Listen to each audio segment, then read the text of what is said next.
We are going to move on to the next topic, and this has come up earlier, and that is the issue of fracking. Pennsylvania only trails Texas in terms of natural gas production. Both of you have taken shifting positions on the issue of fracking. Mr. Oz, we begin with you. You wrote a column in 2014 calling for no fracking pending health study results.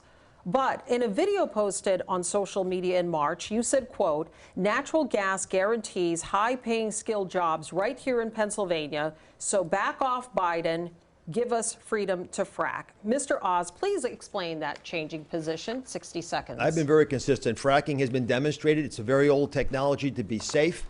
It is a lifeline for this Commonwealth to be able to build wealth, similar to what they've been able to achieve in other states. For that reason, I strongly support fracking, drilling, the piping of that natural gas. In fact, I'd build a facility even in Philadelphia so we can export it to our allies and help them, the ones that are struggling now in Eastern and Western Europe because of the Ukrainian war. John Fetterman calls fracking a stain on Pennsylvania.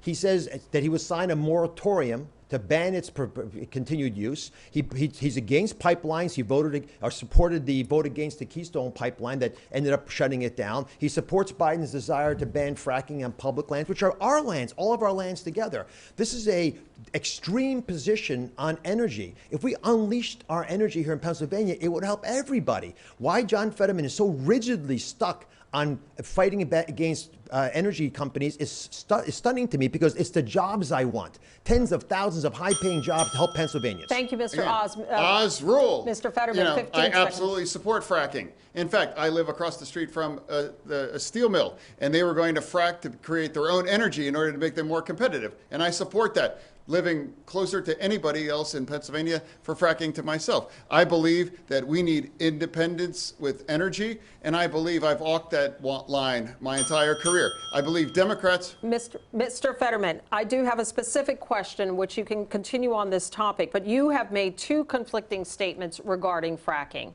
In a 2018 interview, you said, quote, I don't support fracking at all. I never have. But earlier this month, you told an interviewer, quote, I support fracking.